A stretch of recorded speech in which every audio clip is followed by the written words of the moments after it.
आज की वीडियो है फॉर बेसिकली क्लास 11 के स्टूडेंट्स के लिए। बात कर रहे हैं हम chapter number 2 units and measurement की।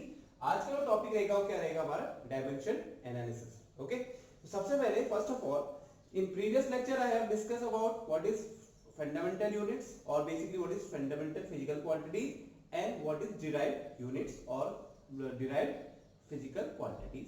So in derived, if we talk about what is derived quantities or what is derived unit, so derived quantities are those quantities which can be expressed in terms of fundamental units or fundamental physical quantities. ठीक है, तो जो हमारे पास कितनी हमारे पास fundamental जो quantity physical quantity जो कितनी है 7 है। ठीक है, तो इन्हीं क्वांटिटीज को हम क्या कहते हैं dimension 7 dimension of the world. और अगर मैं बात करूं डिराइव्ड क्वांटिटीज की या डिराइव्ड यूनिट्स की, तो जो डिराइव्ड क्वांटिटीज या डिराइव्ड यूनिट होती हैं वो मैं किसकी हेल्प से एक्सप्रेस करता हूं फंडामेंटल क्वांटिटीज या फंडामेंटल यूनिट्स की हेल्प से उनको क्या करता हूं एक्सप्रेस करता हूं। और एक्सप्रेस कैसे करता हूं उन किसी ना कोई फंडामेंटल क्वांटिटी में कोई ना कोई ऐसा एक रिलेशन होगा, ठीक है, जो क्या रिप्रेजेंट करेगा आपकी डिराइव्ड यूनिट को। जैसे अगर मैं एग्जांपल दूं आपको, अगर मैं बोलूं speed is equal to distance upon time, तो स्पीड क्या है आपके पास डिराइव्ड है। ठीक है, स्पीड क्या आपके पास डिराइव्ड क्वांटिटी है। और अगर बात करूं डिस्टेंस की, तो डिस्टेंस को बोलते हैं लेंथ।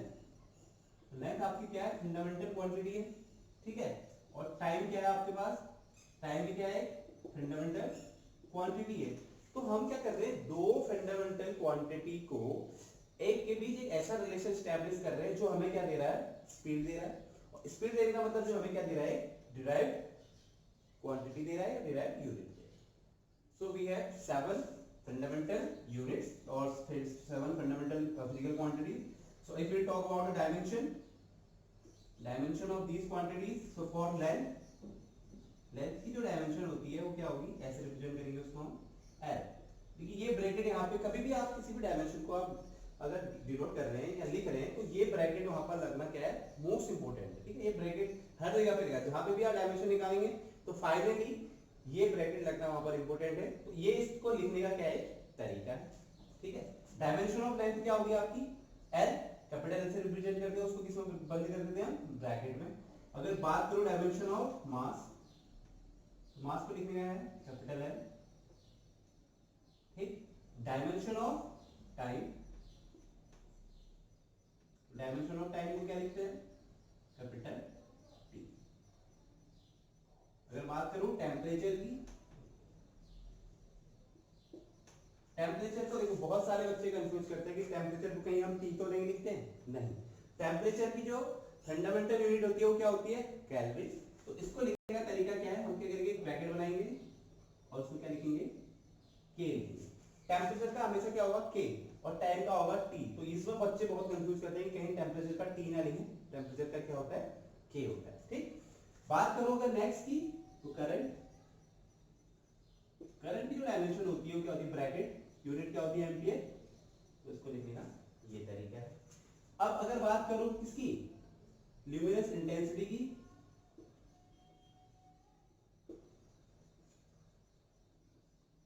जो ल्यूमिनस इंटेंसिटी होती है उसकी जो यूनिट होती है वो क्या होती है कैंडेला। तो सीडी को क्या लिख देता हूं मैं ब्रैकेट में। एक और इसमें बचती है, this is 1 2 3 4 5 6, we have 7 fundamental quantities or units. So seventh one is, this is first, this is second, this is third, this is fourth, this is fifth, this is sixth, and this is seventh. And seventh is amount of substance.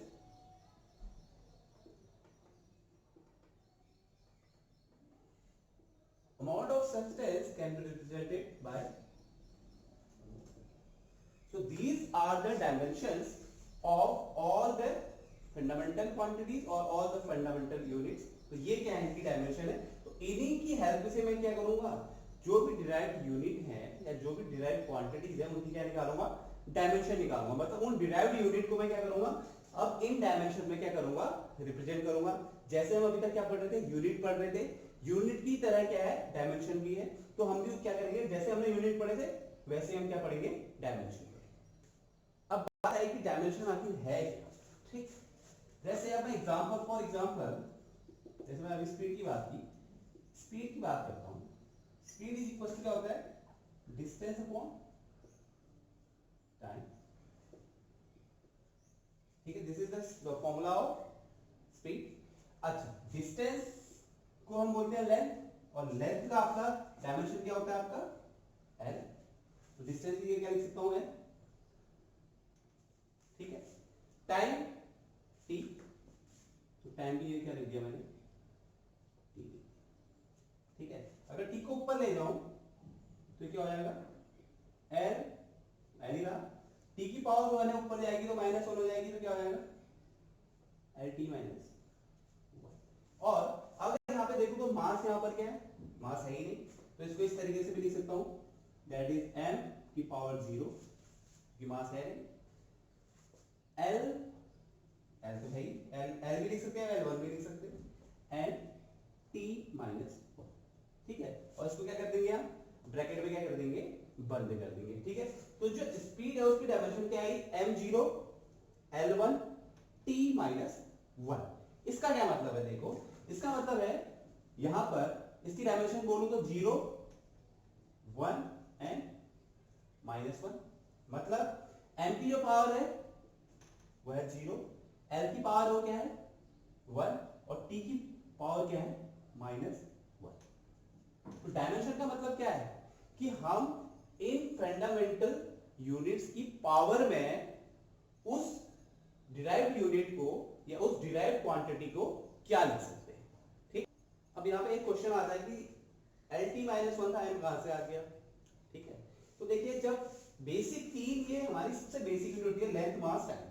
तो आपने क्या कोशिश करनी है कि जब भी आप कोई फिजिकल क्वांटिटी को डिराइव करें तो लेंथ मास और टाइम में तो जरूर डिराइव करें। ठीक है, तो मैंने अगर स्पीड की डायमेंशन कहूं तो बेसिकली ये क्या है, LT -1 है। ठीक, आप LT -1 भी लिख सकते हो, बिल्कुल सही आंसर होगा आपका, LT -1 लिखते हो, लेकिन मैंने इसको लिखा m0 m0 l1 t -1, इसलिए क्योंकि जो हमारे पास लेंथ मास और टाइम होती है, क्या होती है, सबसे ज्यादा बेसिक यूनिट होती है।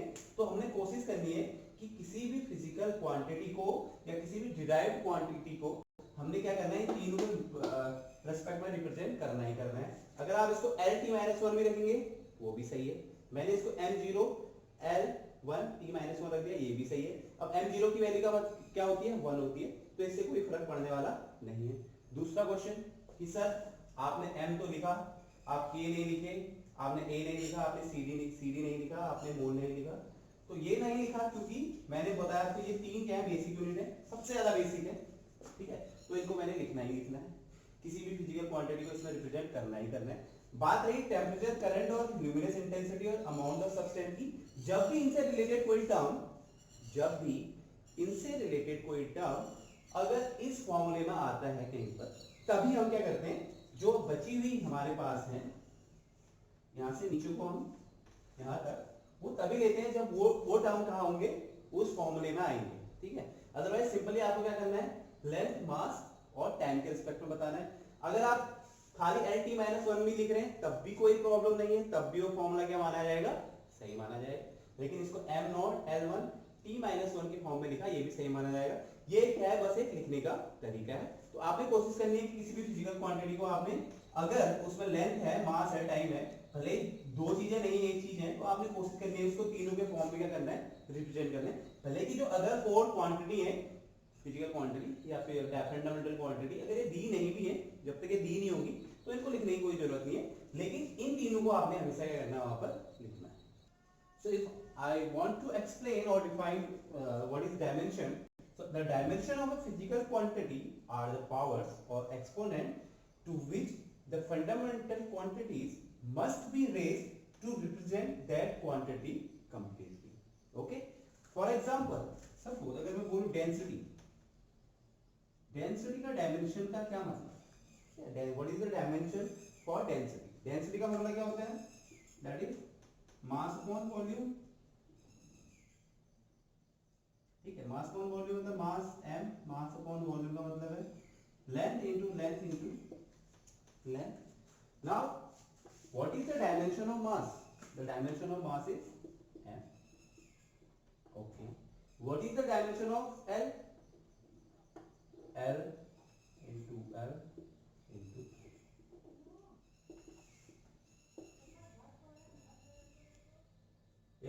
सकता हूँ m/l। जैसे इसको ऊपर ले आऊंगा तो क्या आ जाएगा m1 था इनका l। अब l नीचे पावर में 3 है तो ऊपर जाके तो माइनस हो जाएगा l-3।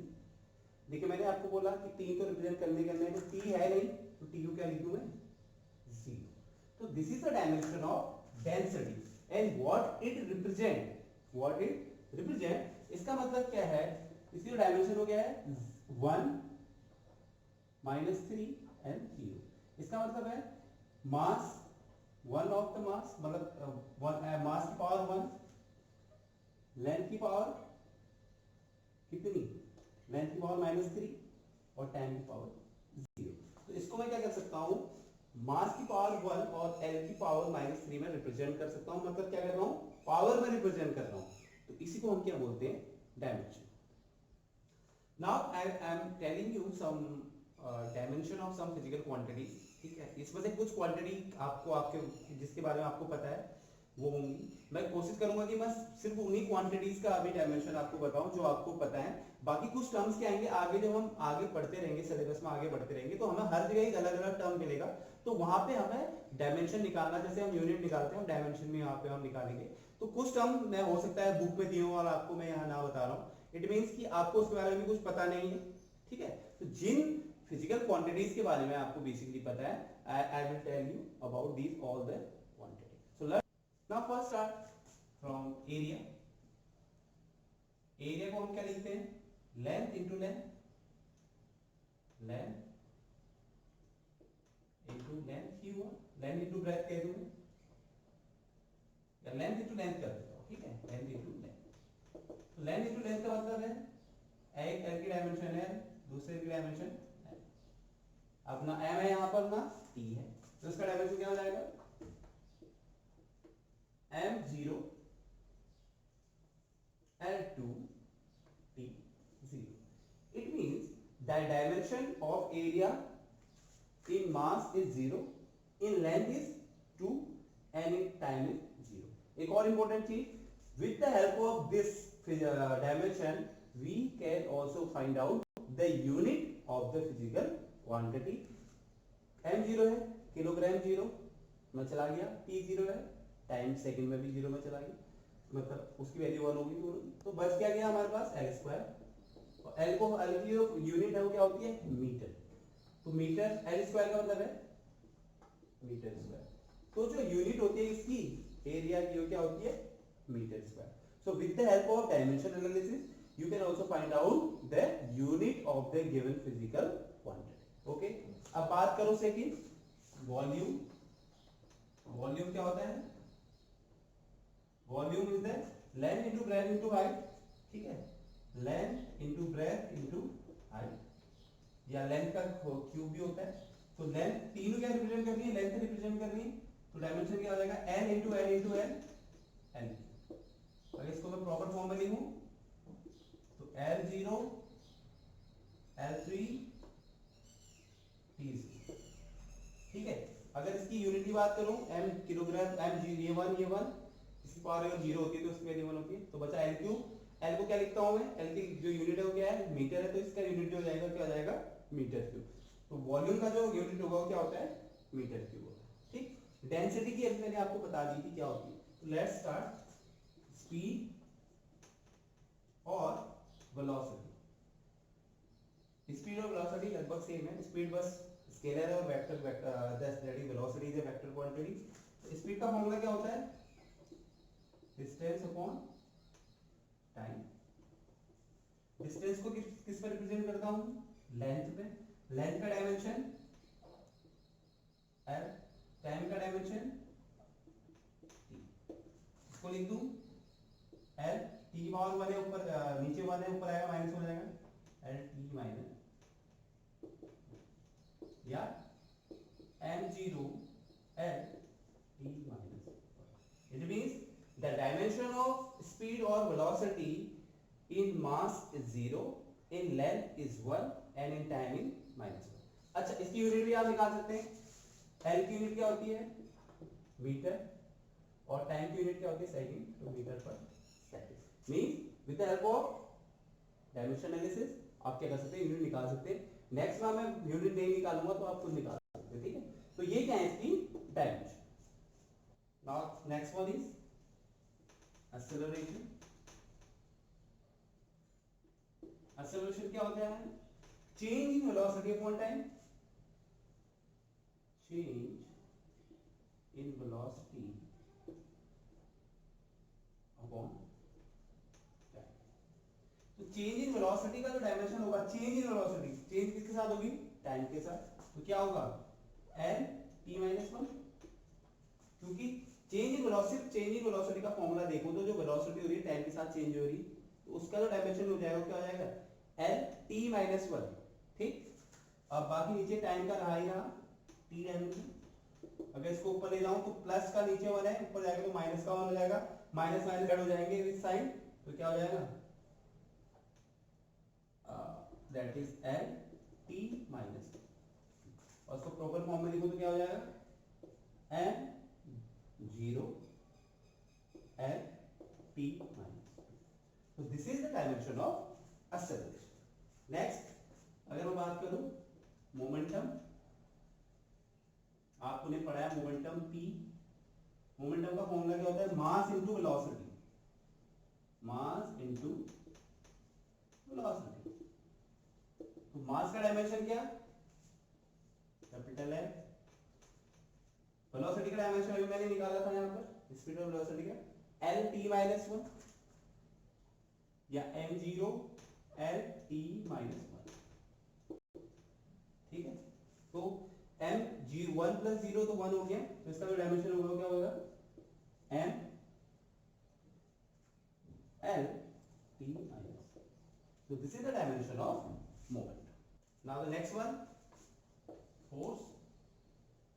Force का फॉर्मूला क्या होता है? F equals to ma, mass into acceleration. मास को क्या लिखता हूं मैं? m से। एक्सेलरेशन क्या भी निकाली थी? l t minus two. तो डायमेंशन होगी फोर्स की, क्या होगी? m l t minus. देखिए एक चीज तो आपको क्लियर हो रही होगी, डायमेंशन निकालने के लिए हमें उस फिजिकल क्वांटिटी का फॉर्मूला पता होना चाहिए। तो अगर फॉर्मूला पता है तो you can easily find out the dimension. तो here force is equals to mass into acceleration, and mass into acceleration को क्या लिखता हूं मैं? मास का है m, एक्सेलरेशन का l t माइनस टू, तो इसका क्या हो गया? m l t minus two. Next work. Work क्या क्या होता है? Force into displacement. अच्छा, डिस्प्लेसमेंट किस पर रिप्रेजेंट करेंगे हम? लेंथ में। फोर्स का क्या होगा unit? M L T minus two, और डिस्प्लेसमेंट को लेंथ में मेजर करते हैं तो इसका यूनिट क्या होगा? डायमेंशन क्या हो गया? एल। तो एम तो एम ही रहा, एल एक एल की पावर वन प्लस एल की power one, it means L की पावर टू एंड टी की पावर वन। तो this is the dimension of work. Next अगर मैं बात करूं दैट इज 8, आपको बात एनर्जी की, एनर्जी की बात करूं या हीट की बात करूं, एनर्जी हीट का मतलब क्या होता है? वर्क डन, ठीक है। एनर्जी और हीट का मतलब क्या होता है? Work done. और वर्क डन का जो डायमेंशन हो गया है M L two T minus, ठीक है। मतलब वर्क का, एनर्जी का और हीट का जो डायमेंशन होगा वो सेम होगा, और वो क्या होगा? M L two T minus. Next power. Power को क्या लिखते हैं? Rate of doing work, that is work done upon time, ठीक है। वर्क डन क्या लिखता हूं मैं? वर्क डन का जो डायमेंशन है क्या है? M L two T minus two upon, नीचे प्लस का वन, टी की पावर, ऊपर जाएगा तो माइनस का हो जाएगा, minus two minus one add हो जाएंगे विद साइन, तो माइनस थ्री बच जाएगा, तो क्या हो जाएगा? M L two T minus. तो this is the dimension of power. Next that is pressure. Pressure is equals to force upon area. Force का डायमेंशन क्या होता है? m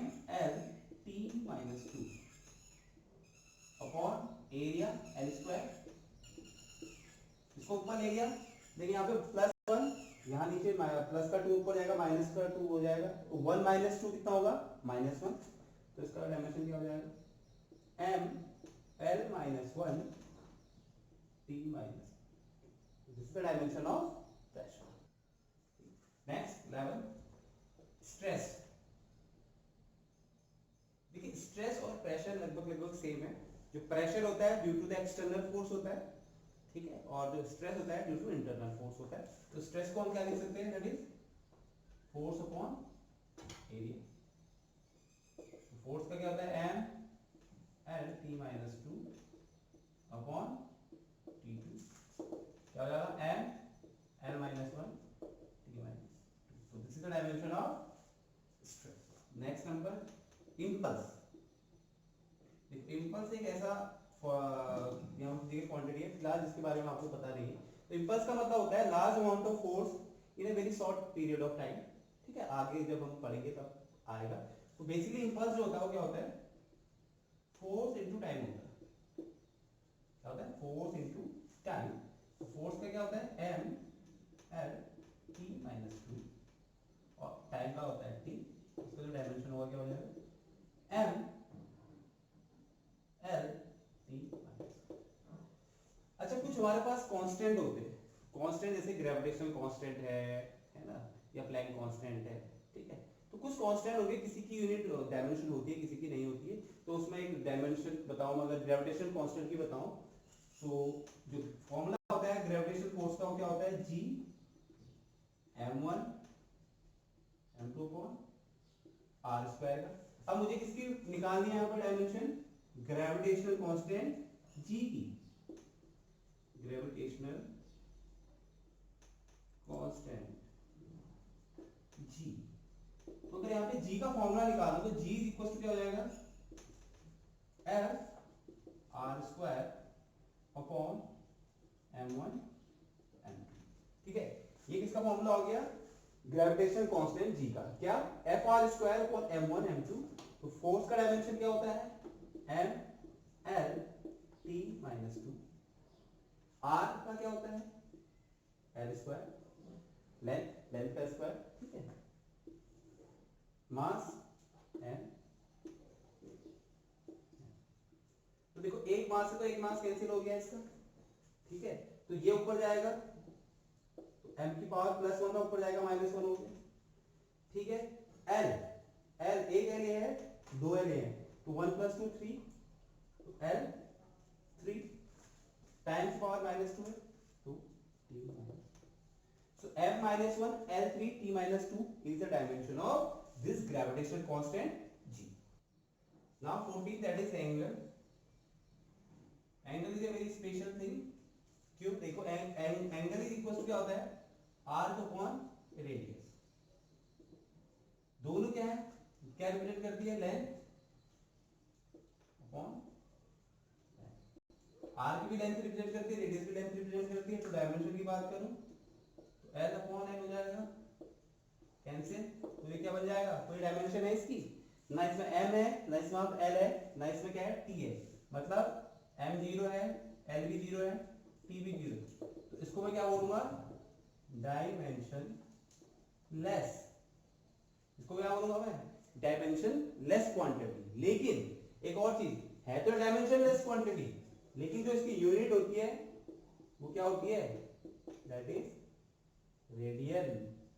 तो एंगल एक ऐसी फिजिकल क्वांटिटी है जो होने को तो क्या है डायमेंशन लेस, लेकिन उसकी यूनिट क्या होती है, रेडियन होती है।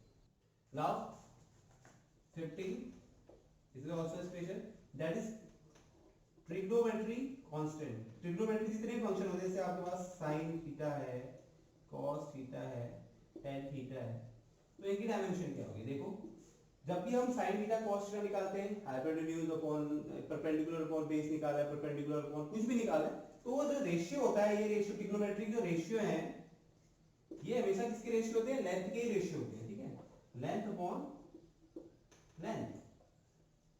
लेंथ अपॉन लेंथ का मतलब दोनों कैंसिल, तो ये भी क्या हो जाएगा m0 l0 t0, so it is also dimension less and has no unit।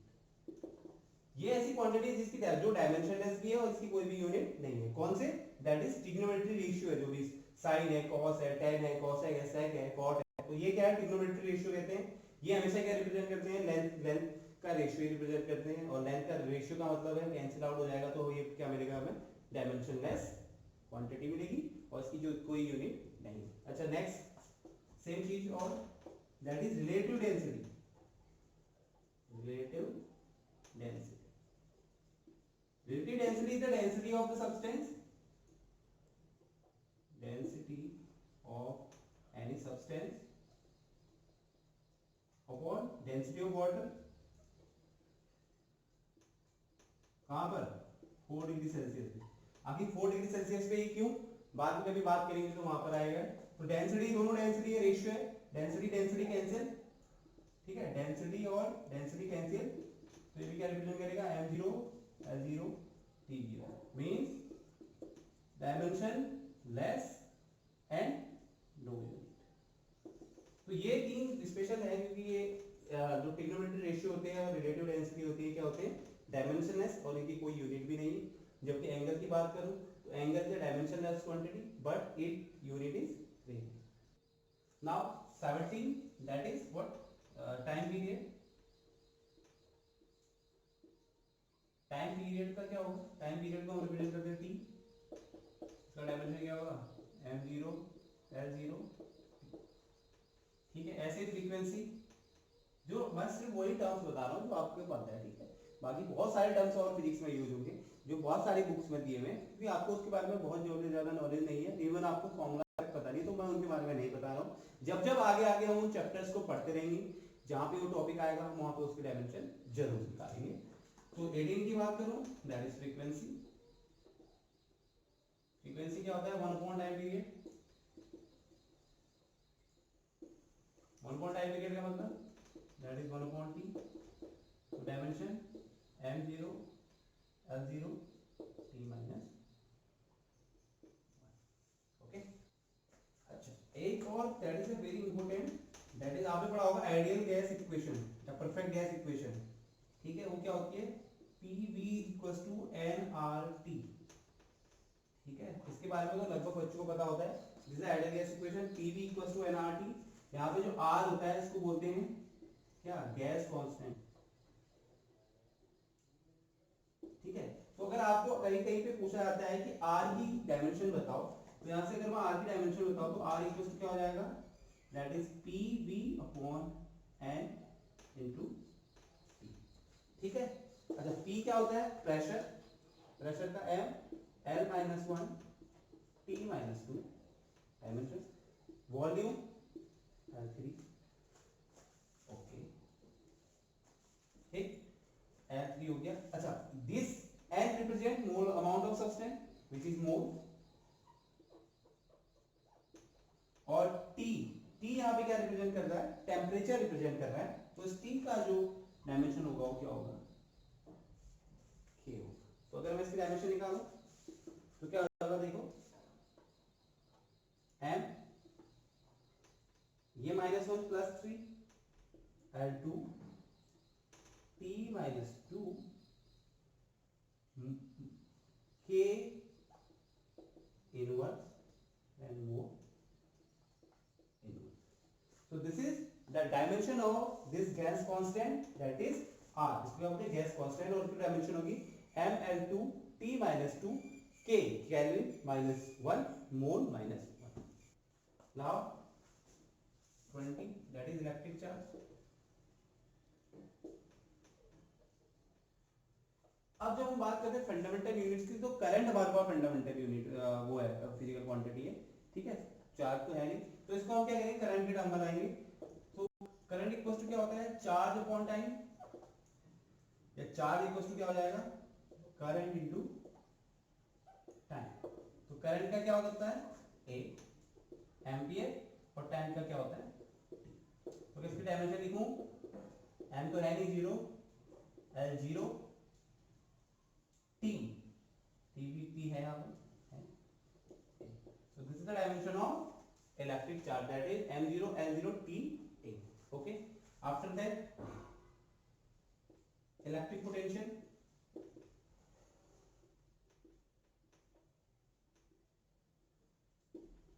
Electric potential क्या होता है, work upon charge, work upon charge. Work का क्या होता है mL2T-2 अपॉन चार्ज का क्या होता है मैंने आपको बताया TA। तो ये ऊपर जाएगा तो m तो m ही रहा, L2 L ही रहा। देखिए T था नीचे प्लस का, ऊपर जाएगा माइनस का हो जाएगा, -2 -1 ऐड हो जाएंगे साइन के साथ, तो T की पावर -3 A की power -1। so this is the dimension of electric potential. Then another one is resistance. resistance क्या होता है, what is resistance? resistance क्या होता है V upon I। V का क्या डायमेंशन मैंने निकाला, potential m L2 T-3 A-1 और करंट का क्या होता है A। तो क्या हो जाएगा m L2 T-3 A-2। this is the dimension of resistance. now that is next resistivity। Resistivity का फॉर्मूला क्या होता था, R rho is equal to R A upon N। R का क्या है देखो M L2 T-3 A-2 into A area L square upon L। ठीक, तो एक ऐसे एक कैंसिल हो गया, यहां सिर्फ एक L बच गया, तो क्या हो जाएगा M L2 तो यहाँ था, एक यहाँ से बच गया ML3 T-3 A-2। so this is the dimension of resistivity. so these are some dimension of some given physical quantities। ठीक है, बहुत सारे हो सकता है बुक में आपको देखने को मिले और यहाँ ना देखने को मिले, बिकॉज कुछ टर्म ऐसे हैं जो जिसके बारे में आपको पता नहीं, जैसे मोमेंट ऑफ इनर्शिया है, you don't know about what is moment of inertia. Torque, you don't know about what is torque. तो कुछ ऐसे टर्म्स जो फिलहाल आपको पता नहीं, मैंने उनके बारे में अभी कोई डिस्कस नहीं किया। जब आगे फर्दर फ्यूचर में हम उन टॉपिक्स के बारे में पढ़ेंगे तो there we will discuss about their dimension also. So from today it is clear, जब भी आप किसी क्वांटिटी फिजिकल क्वांटिटी के बारे में बात करेंगे तो जहां पे यूनिट आएगी, यूनिट के जस्ट बाद उसकी क्या भी आएगी, डायमेंशन आएगी। तो बेसिकली आज आपने क्या सीखा, डायमेंशन होता क्या है। डायमेंशन का मतलब क्या है, किसी भी फिजिकल क्वांटिटी को फंडामेंटल क्वांटिटी की पावर में क्या करना, रिप्रेजेंट करना, क्या कहलाता है, डायमेंशन कहलाता है। ठीक है, तो आज हमने बहुत सारी डायमेंशन, बहुत सारी फिजिकल क्वांटिटीज की डायमेंशन के बारे में सीखा। आई होप आपको वीडियो पसंद आई होगी। वीडियो पसंद आई तो लाइक करें, शेयर करें और मेरे चैनल को